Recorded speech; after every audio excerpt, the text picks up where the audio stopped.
Hello, everyone. Good evening. It's great to have you with us. I'm Karin Wulf. I'm the director and librarian of the John Carter Brown Library, and this online event is part of a year of JCB events, thinking about and talking about the relationship between journalism and history. It's part of the JCB's programming called 2026 and Beyond, and we're looking at how history is news. That is, how does history get covered when the American Revolution actually is in the news just about every day, if not every week? We're going to be hosting different kinds of formats all year long. This month, I've had the pleasure of talking with three journalists who work in different modes and different media formats and who read, think, and write about history seriously. And you can find those videos with Jamel Bowie and John Dickerson and Jenny Schussler already on our YouTube videos. Tonight, I'm talking with three incredible historians, all of whom work with journalists a lot. And I'm very excited for this conversation with this distinguished panel. So first, let me start by introducing them, and then we will turn to some questions and some deep and rich discussion. In alphabetical order, Laurent Dubois is the John Nau III Bicentennial, I love that in your title, Bicentennial Professor in the History and Principles of Democracy and co-director for academic affairs and at the Democracy Initiative at the University of Virginia. A historian of the early Caribbean, of sport and music. Among Laurent's books are A Colony of Nations, Revolution and Slave Emancipation in the French Caribbean, 1787 to 1804, which won the Frederick Douglass Prize, and three others. His 2012 book, Haiti, The Aftershocks of History, was a New York Times Notable Book of the Year. His work on the politics of soccer includes Soccer Empire, the World Cup and the Future of France from 2010, and The Language of the Game, How to Understand Soccer in 2018. His book on the cultural history of music, The Banjo, America's African Instrument, from 2016, was supported by the Guggenheim Foundation and others.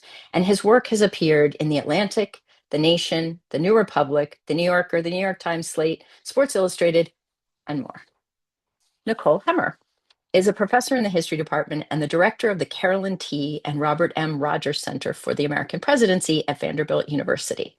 A political historian specializing in media, conservatism, and the presidency, her first book, Messengers of the Right, Conservative Media and the Transformation of American Politics, uncovered the generation of media activists who built the conservative movement from the 1940s to the 1970s. Her latest book is Partisans, the Conservative Revolutionaries Who Remade American Politics in the 1990s. She's a columnist at CNN and has regularly contributed to the New York Times, Washington Post, and other media outlets. She also hosts two history podcasts, Past Present and This Day in Esoteric Political History. She was the producer and host of A12, The Story of Charlottesville, co-founded Made by History and the American Political History Conference. And she was a research associate for the newly launched Obama Presidency Oral History Project at Columbia University. And Martha Jones is the Society of Black Alumni Presidential Professor, Professor of History, and Professor of the SNF Agora Institute and Director of Graduate Studies at Johns Hopkins University. A historian and legal scholar of race and rights, her work is devoted to understanding the politics, culture, and poetics of Black America.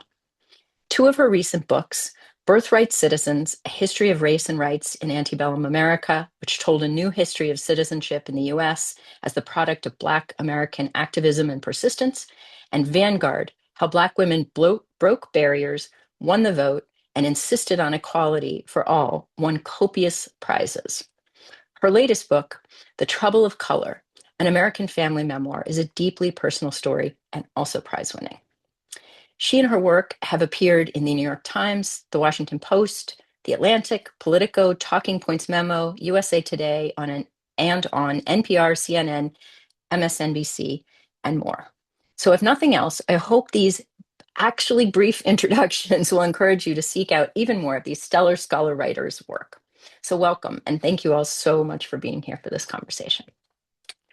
I want to start by asking you how you think about the relationship between history and journalism as practice and profession, both the kind of mutual and divergent goals and outcomes of history and journalism. And Martha, I wanted to ask you to weigh in on this first, if you would. Well, first of all, thanks so much, Karen, for including me here. And thanks to everybody at the John Carter Brown for hosting us. I'm really humbled to be here with Nikki Hemmer and Laurent Dubois, both of whom have really literally been some of my most important teachers when it comes to our subject today. So I hope I'll get a chance to play um, appropriate tribute to them and the work that they have done, the really path-breaking work they have done to help historians like me not only sort of chase space in the media, but really think in deep and layered ways about what we do and how we do it and why it matters when historians and journalists come together. The first idea I wanted to put on the table was that of storytelling, because I think for me, this is one of those places where I see profound commonality between the sort of work that I do as a most of the time academic historian and the work of our journalist colleagues. We are all working on the one hand in service of the story, in service of the past, with a kind of fidelity to the record, even as we might sort of construct that record differently. I think we also work very much in service to the present. And that might take us everywhere from, trends in scholarly thinking to the hot button questions of our present day. But I think there's a way in which I see so much kinship between the work of historians and journalists precisely because we're all thinking along those same threads. Um, I would say maybe it's always been true in some sense, but it feels quite pointed today that the third commonality I want to put on the table is that I think both historians and journalists whose work examines the past, particularly the past of the United States, but really global history, we are all subject to the same vilification, suppression, and more in this present moment. And if our sort of more more constructive commonalities didn't move us to see ourselves as fellow travelers, I think these last years have, for me, really meant that I see us all as part of a shared enterprise. I'll just say a couple things because I don't want to paint too rosy a picture.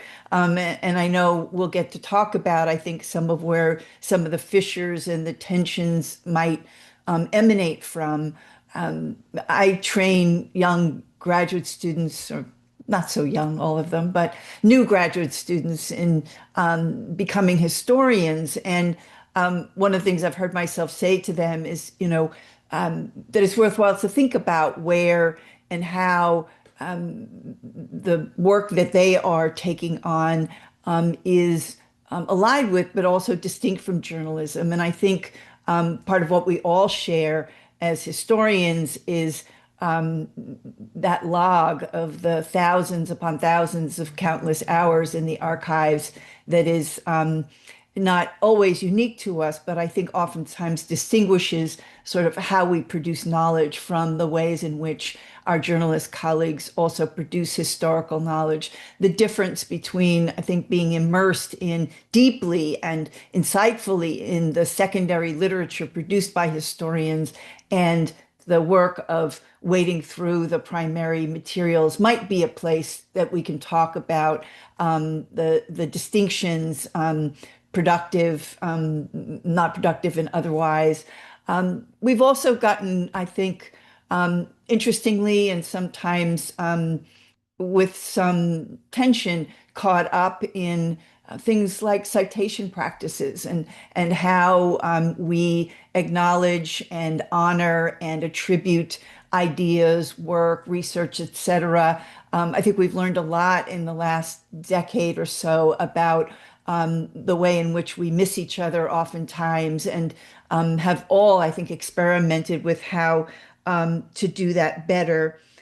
Um, Very last thing I'll say is I think for me at least, and I'd be interested in how Laurent and Nikki think about this.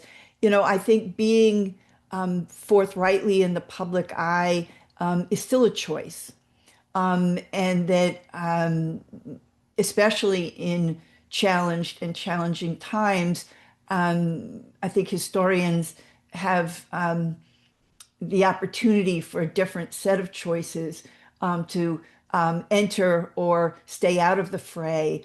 And I think perhaps this is less true, I think, for our journalist colleagues who it is, in a sense, a prerequisite that if not they as personalities, at least they in terms of their writing or their broadcast are there to be scrutinized, to be critiqued, to be challenged, and otherwise, I think we don't sit quite in the same shoes in that regard. And I'm watching my own colleagues, historians, making one set of choices about that, and recognizing that journalist colleagues are facing a different set of challenges on many days. So, in any case, Mm. thank you again for having me with you all. I look forward to the discussion. Wow, thank you. So rich. Nikki, I wondered if you wanted to jump in on this kind of commonalities and divergences between historians and journalists, practice, profession, trajectories. Absolutely. And I also want to echo Martha's thanks to you and to the John Carter Brown Library and to everyone who's put the work into making this entire series possible. It's just an excellent set of conversations, and it's such an honor to be part of them. And I co-sign basically everything that Martha has said. I mean, I come to this from the perspective of both a practitioner. As you mentioned, I've been an editor and a columnist at a number of national and international outlets. And as somebody who is a historian of media, so I've spent a lot of time thinking about the historical role of media and its relationship to public discourse, its relationship to democracy, and how that has changed over time. One of the big things that I often talk about is the interconnected relationship between journalism and democracy. And I think you could also add universities into this, and that might be a fruitful conversation as well. But, in a period, say in the mid 20th century, when you had a Cold War consensus politics, you also had a Cold War consensus journalism practice. In the 1970s, when that starts to break apart, you can see journalism as the driver of those changes toward a more accountability focused, a more ideologically driven politics.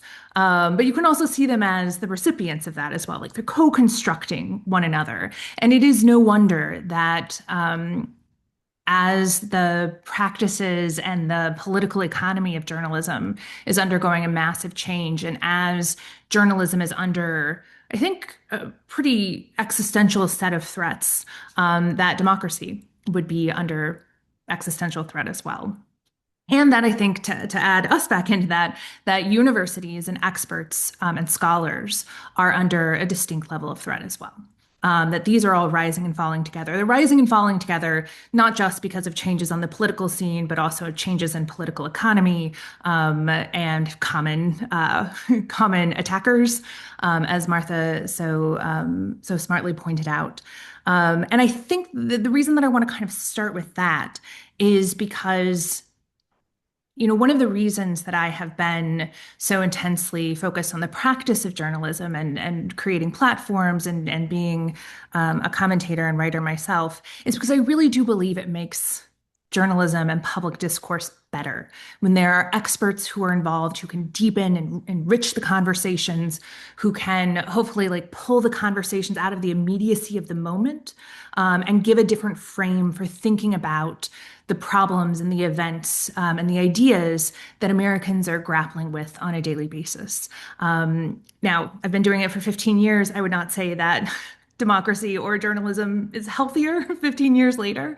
But I do believe that the way out of the crisis of democracy requires stronger journalism, deeply informed journalism, and scholars to be present in the conversations about the construction of knowledge that journalists hold as their sacred duty. I think we have to be part of the reconstruction of journalism, and I think we have to be part of the reconstruction of democracy.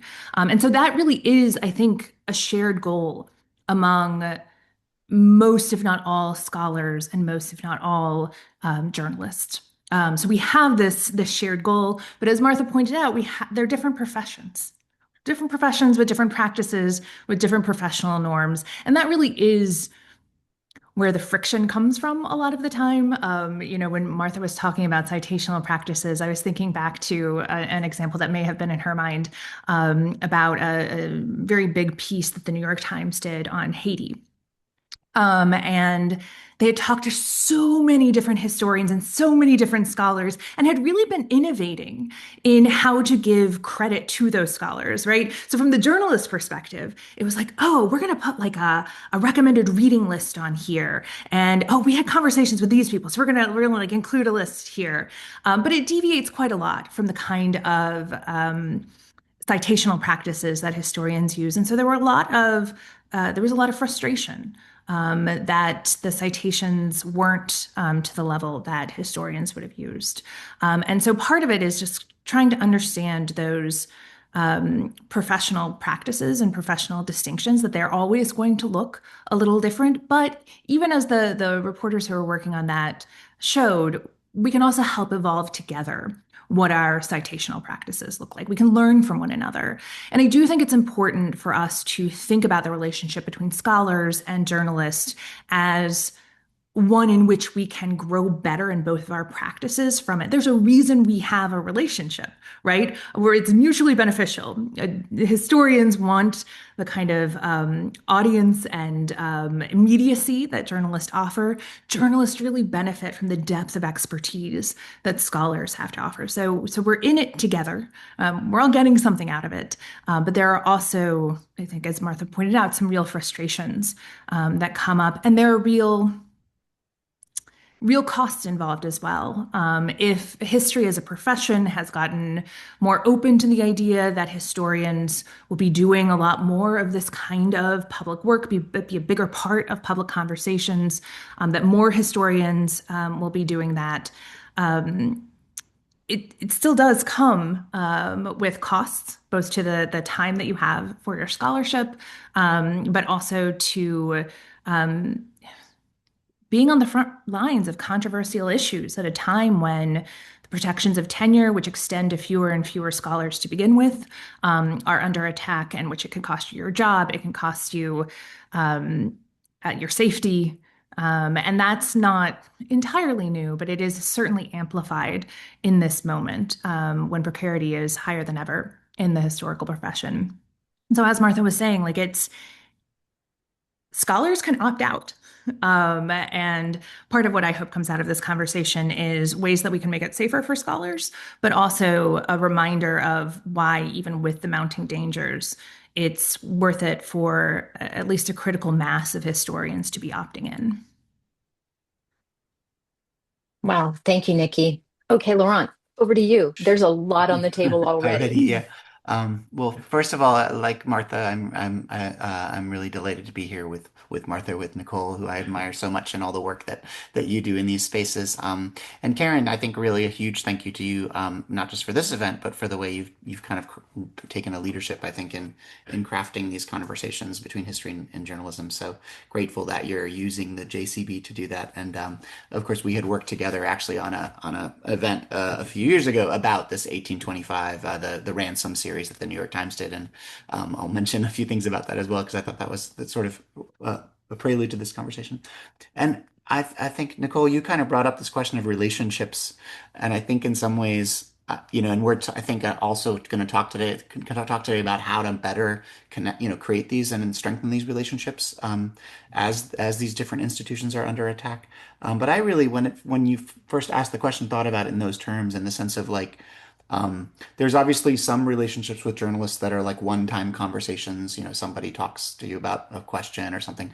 But in my case, there's been a lot that are much more enduring, right? So that's really like longer-term conversations that feel like not dissimilar to relationships you have with other scholars, right? That kind of you can see over. I think of some of the journalists I know who write really wonderful stuff on soccer, and I know that every year or so, we'll have a conversation and who are trying to kind of deepen things, and it's similar with Haiti journalists, and I think that's interesting because on the one hand, obviously the biggest conflict to some extent is just a conflict of temporalities, right? Like that journalists are operating under a certain kind of pressure, of time pressure, that historians have a very different relationship to time in all kinds of ways in terms of how the time of the work and the time of the analysis, um, and I often think back to I really sort of got most really involved in more public writing after the 2010 earthquake in Haiti, a time when there was sort of, and that's what kind of prompted me to write aftershocks of history, et cetera, to kind of, so there was a period right after that earthquake for a couple years, and I remember that one conversation that really shaped my thinking was that Damien Cave, who at the time was covering the earthquake for the New York Times, really wonderful journalist.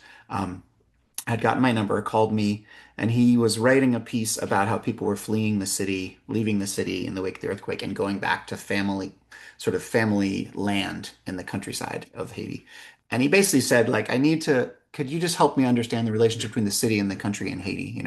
And then he said, I've called a few people, but everyone wants to send me a syllabus, and I have a deadline in like 3 hours, and I'm actually on a bus like going, and it was just, so he's like, so if you could just please tell me, like, sort of just on background. And it wasn't even for a quote. He was just like, I just want to understand. Anyway, and I always thought that was a funny sort of distinction. And I think of that sometimes. And at the same time, over the years, kind of continue talking to him.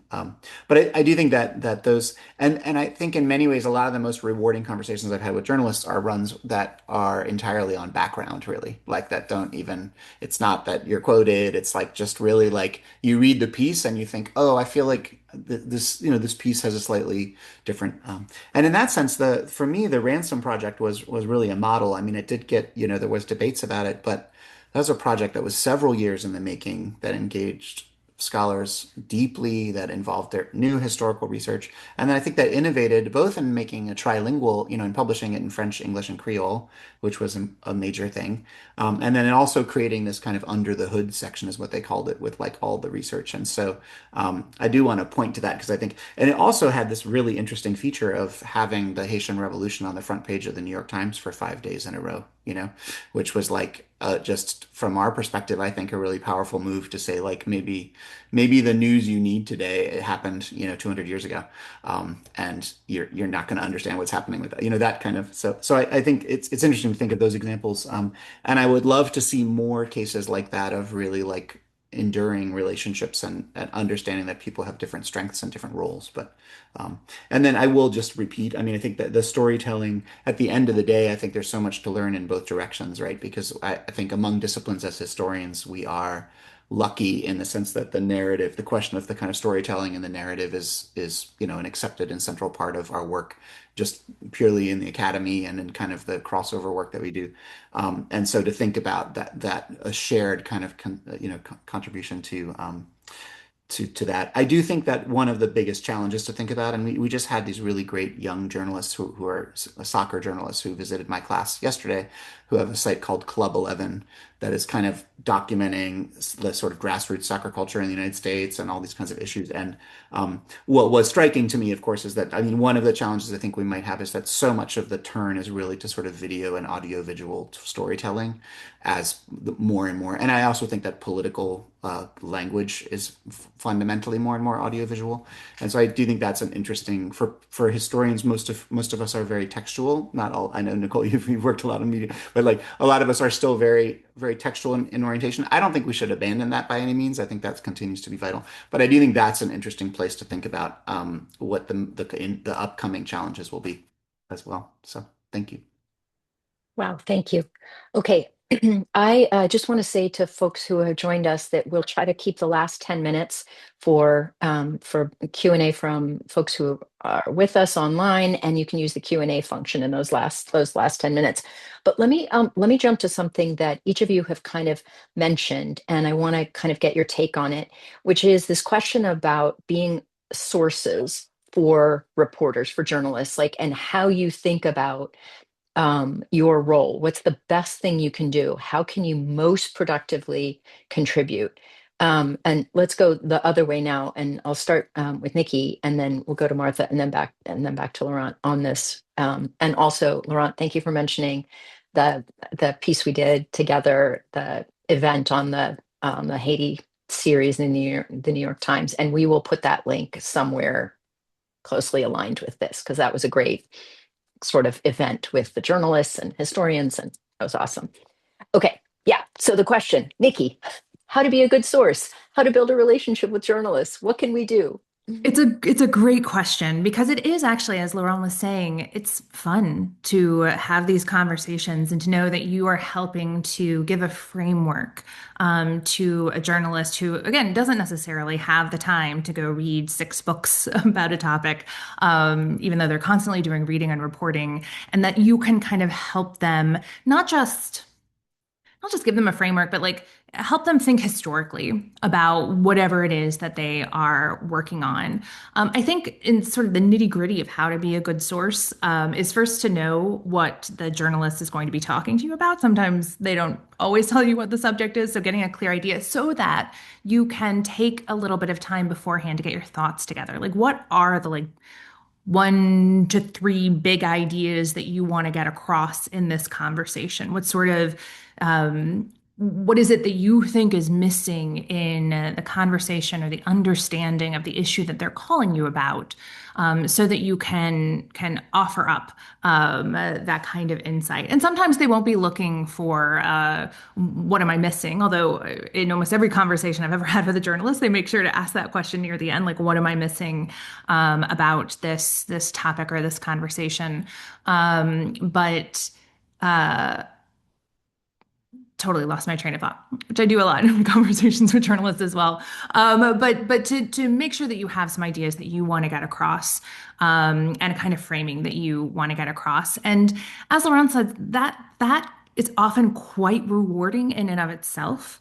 Just to have that half hour, 45-minute conversation with a journalist about what they're working on.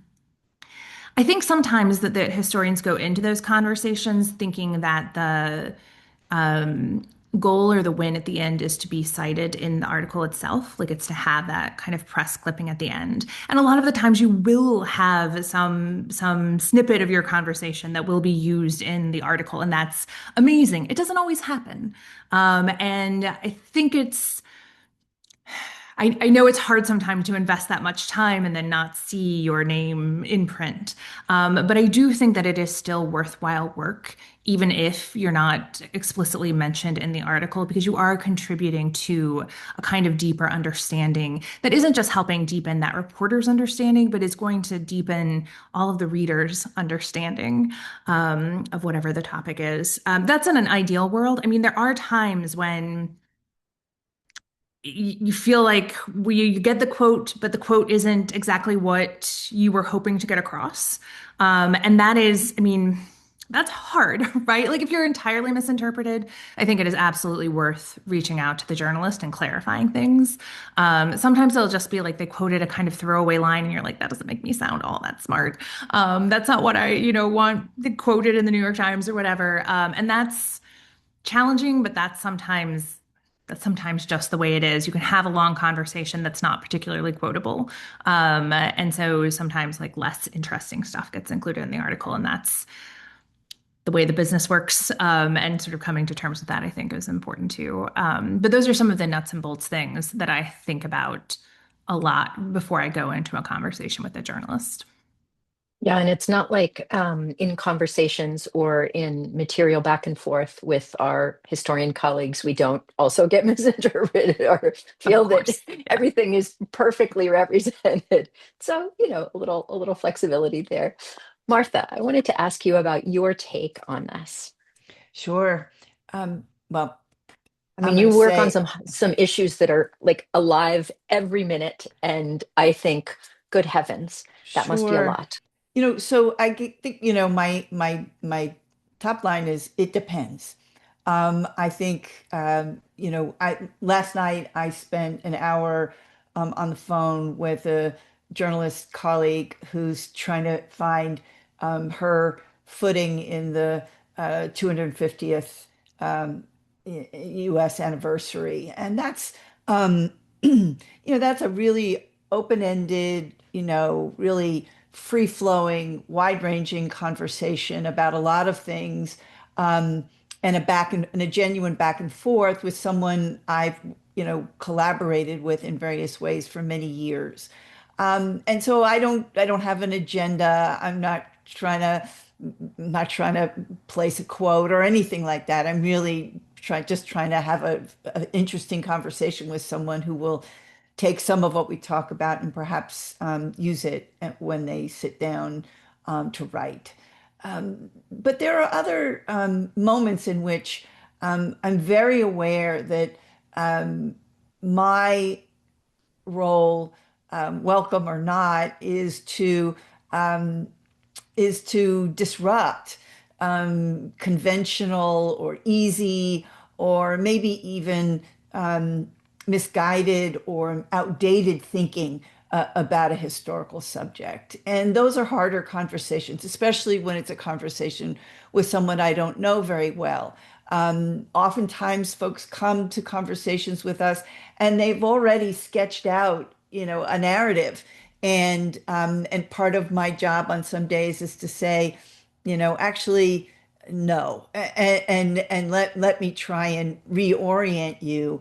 And sometimes, I influence, the piece, and many times I don't, and that's a lesson for me. But I wouldn't change it, to somehow win the quote or the mention in the paper, because at the end of the day, I think that whether I'm talking to someone I've known for a very long time or I'm talking to someone I've never met, part of who I am at my core is an educator. And so it means that if you call me, you may get, a very abbreviated master class in something that you might not have thought about very long or very hard. But part of my job is to try and kind of synthesize and take that expertise and make it at least apparent to you, if not usable. I'll say that, in 2020, I published a book. I think Karin may have mentioned it, on Black women and voting rights. And it was timed very deliberately to come out at the moment in which journalists were going to be writing about the centennial of the 19th Amendment to the Constitution. And in that case, I'm speaking to journalists like an advocate, that I am really trying to insert myself into the thinking of journalists whose stories are have a reach that mine never will, and change a national narrative about the history of women in the vote. In my case, trying to insist that we incorporate the history of Black women into a narrative that had long been dominated by a small handful of white American women. And in that case, I hope I'm not dishonest, but in my advocacy, but there's no question, but that I am trying to actually change the direction or the trajectory of a story in service, not of any particular article or at all, but in fact, because I'm really trying to also talk to Americans, I'm trying to talk to lawmakers, I'm trying to talk to, museum folks. I'm really trying to talk on a large scale, and shape and reshape the way we think about sort of major threads in U.S. history, in my case. Wow, thank you. Laurent, I'm going to go back to you on this question of being a source. Mhm. Um, Yeah. Yeah, and You've again, I already had a really lot to say about this, but I want you to kind of unpack that even more for us. I'll just add, I mean, once again, in total agreement with what has already been said, but um, I do think, I mean, a few things, especially for people. I think it's really the fact that historians can step in or step out. I do think that historians should know that one option is to talk to a journalist and just say, I don't want to be quoted, and say, I'm happy to talk to you on background, but right now, I don't want to be exposed in this way, or I'm just not comfortable being in that. And I think that's an important thing to know, and that actually they will often be fine with that, right? I mean, there was a time in the past when journalists had a little more time, and there were more that you could ask, to see all the quotes that were going to be in an article before it went to press. That's become, I've sometimes requested that. I think it just becomes harder and harder to do. I think some people will do it, but it's also, of course, an option to have a conversation. But then I'd say I'd like to send my answers in writing, and you can draw anyway. So just to say that I do think it is a real concern, depending on who you're talking to. I mean, very professional journalists don't misquote, but it's possible to be misquoted, and sometimes that can be pretty serious if the quote is a certain. So. I just want to put those on the table as kind of, um, this is like sometime, I mean, there's some cases where you're not really sure who the journalist is and those sorts of things. But I do think on the other side, it's interesting to think about how to prepare, as Nicole was saying. Um, how to prepare. I mean, I had to learn this on the radio, right? That the way that I at least talk with other academics, and many of us do, is like some very, very long French sentence with many, like on the one hand this and on the other hand that, or you could argue that, da, da, da, like all these sorts of things that, like, you could argue that, and then the person quotes like the thing that you said, which you actually were about to refute, and so I think thinking about speaking in ways that could be transformed into a quote, and if there's a sort of real thing that you want to get across to sort of say, whatever, this is the most important thing to know about this is blah blah, and I think that's helpful to do as well, so that they can kind of think in advance. It's true when you're being interviewed on television or radio as well, right? To kind of try to think more punchy. So, and I think that's a great discipline, in a sense, to sort of learn how to do that. It's helpful then if you end up writing something for a broader audience. These are all, that's the thing that I would say in general is that all of this is in the service of becoming kind of multivalent, multilingual, and being able to say, like, sometimes I write like this, sometimes I write like this, sometimes, it just depends on the circumstance, and that you're able to do the different things. And so I think, and again, yeah, I would love to think more, had often thought at different times institutionally that, like, upstream from the article coming out or someone calling and asking for a quote, there's so much work upstream from, like, what is the story actually? What are the things that are going on that need to be reported on, et cetera?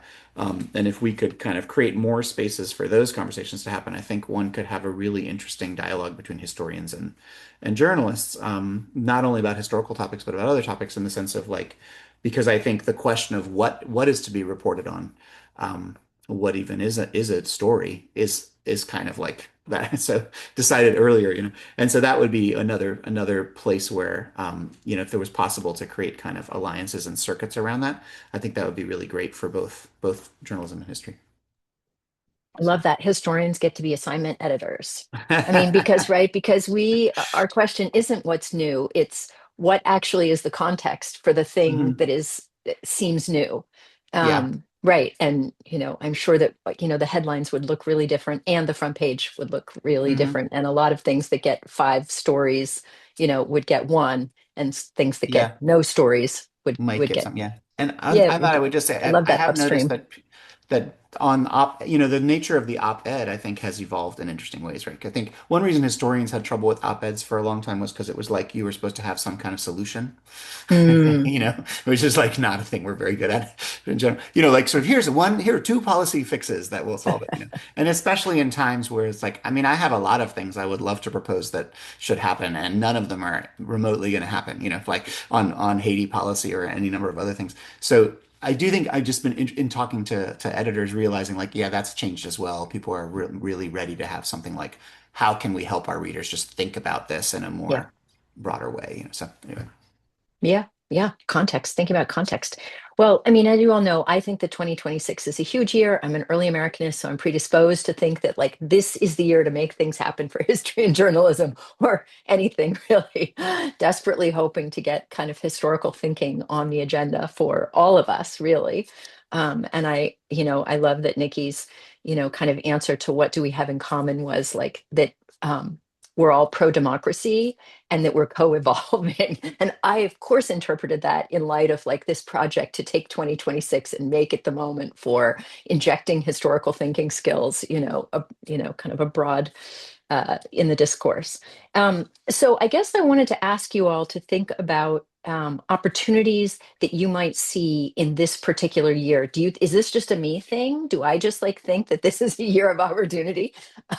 Because, anyway, if you're a hammer, everything is a nail, right? But or is this a moment? Like, is there a moment of opportunity here where, after July 4th, 2026, and whatever things are happening, like there are things that we can carry forward and that we can, the revolution doesn't end on July 4th, obviously. So are there things that we can carry forward from this year? And if there's not an opportunity in this particular year, can we make it one? I know that's a big question. That's a solutions question. So I'm going to stop asking you guys and just ask you to jump in if you would. I definitely think that 2026 is an opportunity. I mean, at the moment when historians and I think just citizens are thinking deeply about democracy and like what comes next and what's worth saving and what needs to be built in the aftermath of the many crises that are happening in the United States and the world right now. Um, it is no wonder that many of those conversations circulate around history. And even if historians didn't want to be part of the conversation, obviously historians want to talk about the semi-quincentennial. It's what we're doing our podcast on this year. It's at all of our local history societies and museums, and there's a lot of talk about America 250, but it's also historical narratives are being put forth by the White House and are going to be, we're watching historical markers be taken down about enslavement and about indigeneity. Like they're all being taken down. And I think that that is a moment in which not only are historians sort of like called to talk about the semi-quincentennial, but they're also called to counter the narratives that are being put forward by the administration right now. Um, and that is work that we are not just invited into, but I think that we have to do, not only to sort of not set the historical record straight, but to introduce historical thinking into the semi-quincentennial. Because what we're going to be witnessing in a lot of places is not historical thinking, right? It's history as propaganda in many ways. So one thing that we're called to do is say, are there more complicated questions or stories that we could be telling right now that aren't being told or that are being erased or ignored in this moment? But also a kind of forward-looking question, which is, if we're thinking about the founding era and what it meant to claim to be a democracy in a moment of obviously enslavement and in which democracy was being talked about in very broad language, but practiced in very exclusive ways. What should we be taking from that history right now? And to the extent that there are people talking about the restoration of democracy in the years ahead, how do we challenge that and talk about, democracy hasn't been practiced particularly well in most periods of American history. What can we take as historical lessons as we think about the future and reconstructing democracy in the United States? And I think historians are going to play a pretty big role in that work. And so it's not quite answering your question about America 250, but I think America 250 just focuses so intensely on those questions of belonging, inclusivity, and exclusivity, what America means, that we have to be part of those conversations. And I think that we are, but we also have to think about how we can reshape the conversations that are happening. Yeah. Martha, I wanted to ask you because you just were in a conversation with a journalist wanting to talk to you and wanting to get some background on thinking about the 250. Like, how did that conversation go? How did it develop? And did you feel like, oh, this is a really distinctive opportunity? So I think the thing it's important to say vis-a-vis that conversation is that conversation began 6 years ago. It began in 2020 with a journalist who was covering the centennial of the 19th Amendment. So, my vantage point on this is that we sometimes, I think, underestimate the appetite and the interest and the necessity of history, if not historical thinking, for the ways in which journalists pose right their own analyses, but the consumers of that journalism are looking for the opportunity to think with history as they think through contemporary questions. I also write about the history of birthright citizenship, and it has in a whole other sort of way, which is to say, on an issue that has been contested and controversial, is about to be argued in front of the Supreme Court. I have to actually pull back from all the opportunities I might take to speak, to write, to engage with journalists. Fortunately, there are many other people, who can do that as well, as not, if not better than me. But it's just to say there's a tremendous appetite for that. And but the distinction I'd like to make, I think, is between I don't know if this resonates for you, Nikki, but the difference between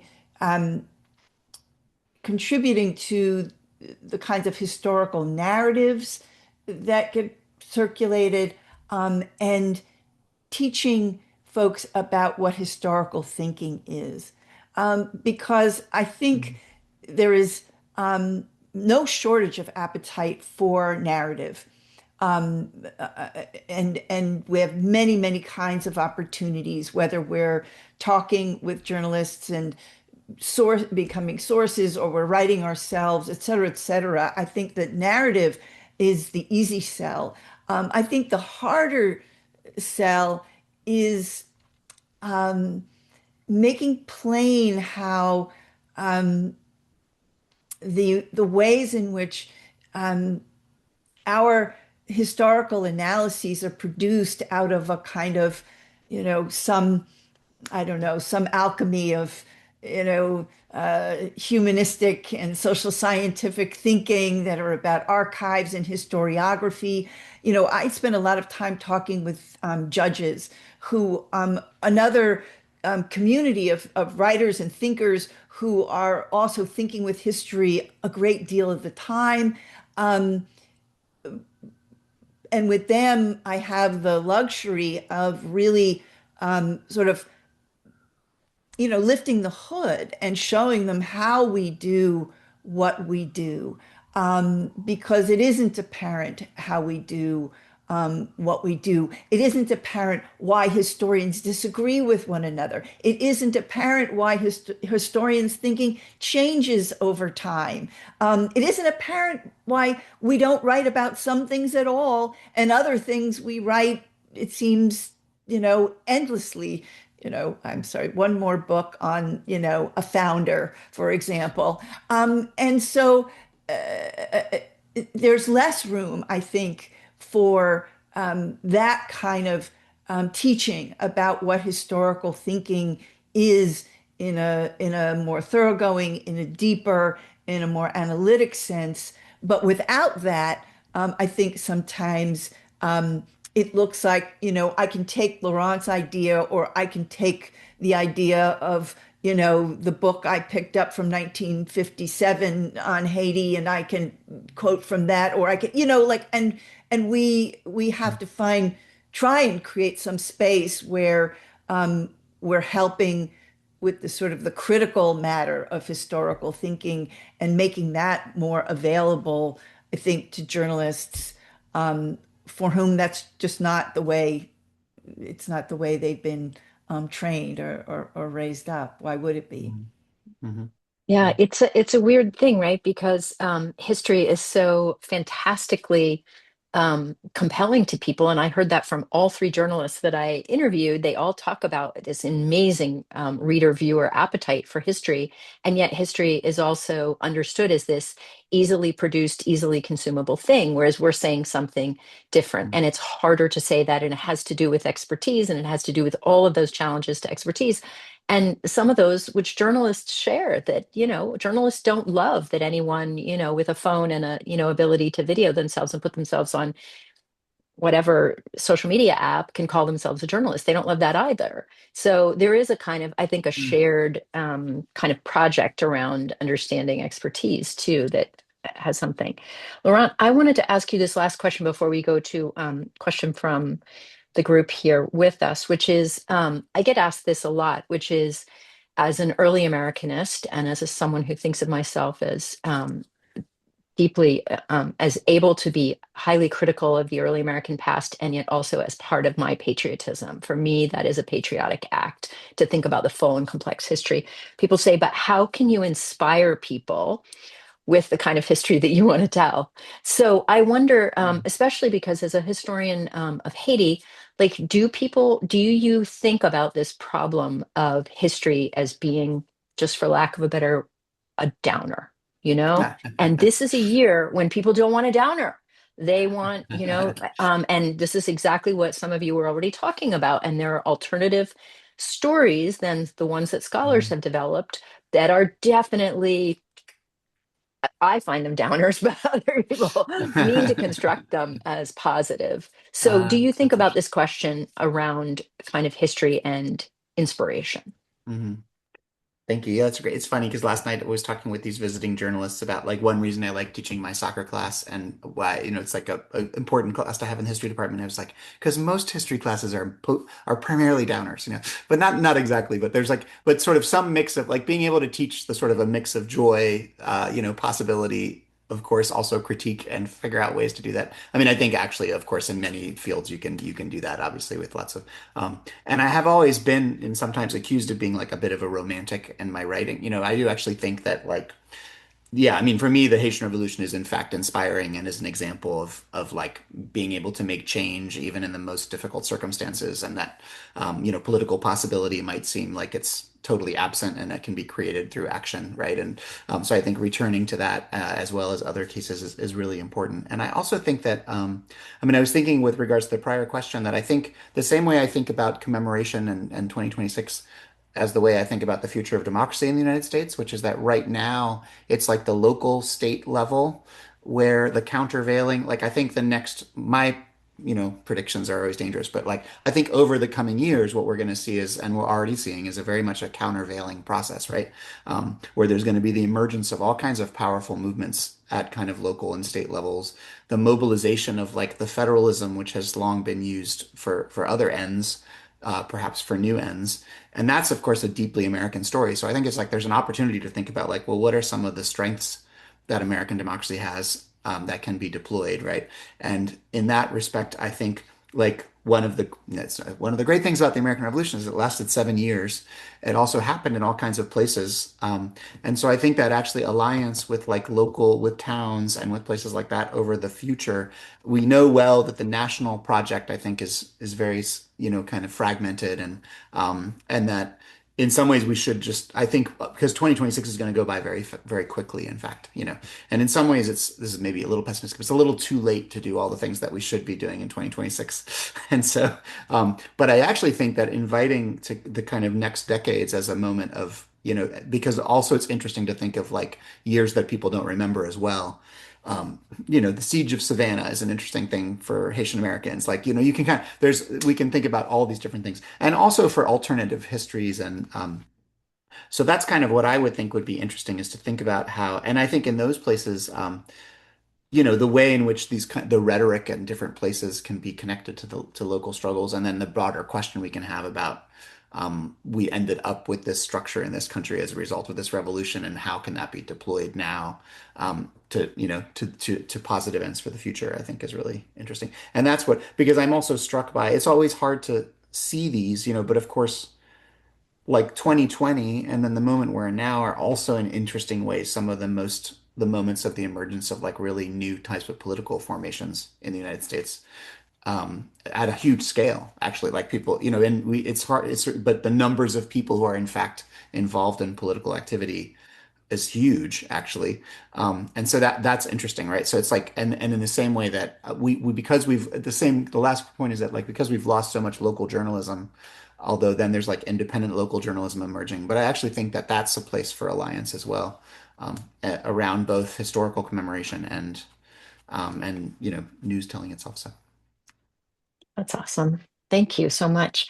Yeah, I think about that a lot, that pay it forward thing. Like there are things that came out of the bicentennial, investments in historical sources and in all kinds of rich scholarship that weren't there in 1976, but they became, they sort of came online 10 years later. So maybe we Mm, can think about ourselves as, even if we're late to produce it for July 4th, we're not late to the game because we can pay it forward into the next decade. mhm. Okay, I'm going to take a question here from Joe, who says, interested in how this is about how historians respond to reporters very concretely. What factors shape how you discern whether a particular reporter or publication will report on history and act in good faith?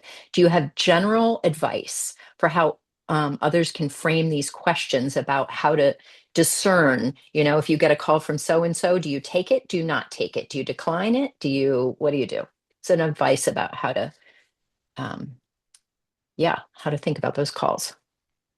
You have to use your research skills, because the shifting nature of journalism in the United States means that you have a handful of national papers left, a handful of local papers left, but a lot of sites are independent, or you might not have even heard of them before. You Mhm. might not have heard of a particular journalist.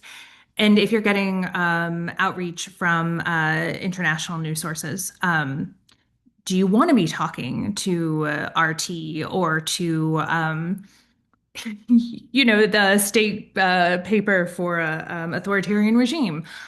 I choose not to, right? But you have to make that decision, but you can't make that decision until you know what you're dealing with. And so I always think it's a best practice to Google the person that you might want to speak to. And then after that point, if you've seen that they're a good faith interlocutor, then it's a matter of time management and figuring out which communities are most important for you to be talking to, right? There's not just one general public, there are countless different publics. And so having a clear idea in your head, if you are getting a ton of media requests about prioritizing the publics that you feel it's most important to be serving, is one way that I think through how to kind of figure out which requests to take and which to deprioritize. Yeah, Martha, you mentioned exactly this because birthright citizenship, holy heck. Yeah, you must be facing a fire hose on the regular. I think that's right. And, I was trained by a historian who um, really would go anywhere, any place, to talk to folks about history. It was really like a calling. And so I think I've been influenced by that, which is to say, I think that I've talked to journalists across an extraordinary spectrum. Sometimes I have a question, and then I either Google or, in my case, we have a media office here at the university, and I can ask them, you know, who is this? What is this? This is especially true. I know there's a question about international outlets and places where I don't have my bearings. And so I think that the university's media support has been really helpful. But I do think that, I can remember the day, where I had to decide between many, many outlets, and one of the options was USA Today. And I think, like, among my colleagues, my very highbrow colleagues, that would have seemed like the one to let go of.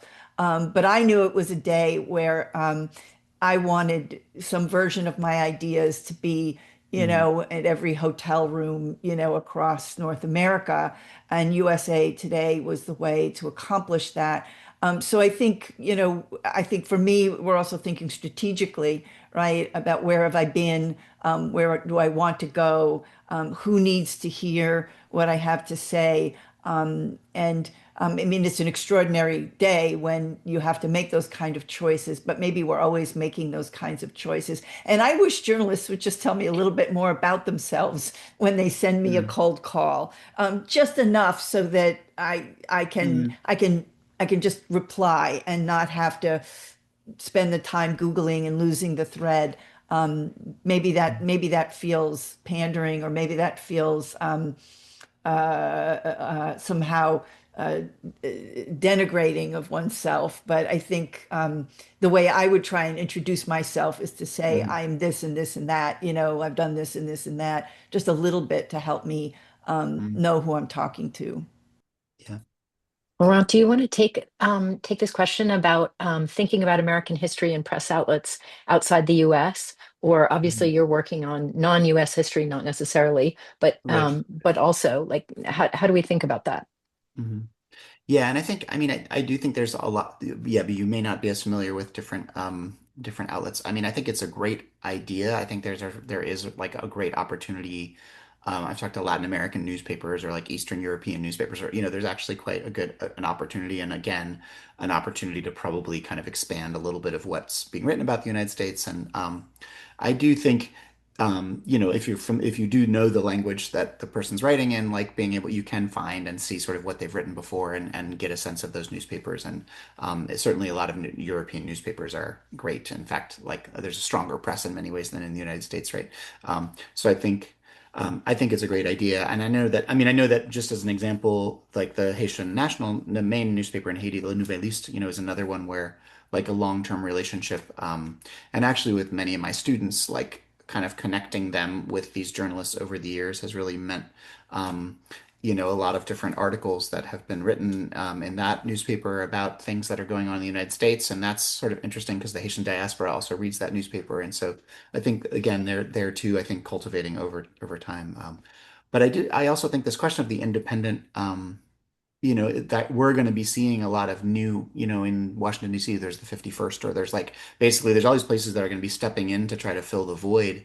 And I think on the one hand, that means that there'll be less familiarity maybe with what they've done. And on the other hand, I think evaluating like the nature of the publication and, I think the sense of support, right? There is a way in which journalists need to be able to talk to people to write articles, So on the one hand, it's of course fine to say no, but I think I think if there's publications that you feel like are doing a good job and working in the right way, I do think it makes sense to prioritize some conversation with them as well. So I think there's an ethic there, and that again goes with I think like if a journalist from abroad, an African newspaper or a Latin American newspaper is making the effort to write about these things again there too. I think in many cases, once I get a sense of who they are, um, I would agree with Martha for that it'd be great for people to write, and some people have done this. Like they write and they sort of say, "Here's a few articles that I've written, or why I'm interested in, or why I know why I found out why I'm reaching out to you in particular because I've read this or that or something." I think about this is a bad comparison, but we all get all these messages from like the kids in school who are writing projects, um, and it's interesting. I've been thinking lately because a lot of them have come in like, what is my process of decision making about like because you can't. But there is some way in which there's somebody who approaches with a sense of like kind of context and relationship that just makes a big difference. Yeah. So yeah. Well, thank you all. I can't thank you enough. You have raised more questions, which is great, right? That's the way we would like to leave a conversation with more questions. But you really so inspiring, and I took tons of notes. And I'm going to put you on the spot and say that I hope at the end of this year of JCB events, thinking about journalism and history, that I can invite you to come back and reflect on what's happened over 2026, Mm. and think about whether we've made some progress or what more we can do to pay it forward. So. Thank you so much. Thank you, Thank Karen. Appreciate you. you. Been great. Okay. Appreciate it. Take care. Thanks, Mhm. everyone. Good Bye. night.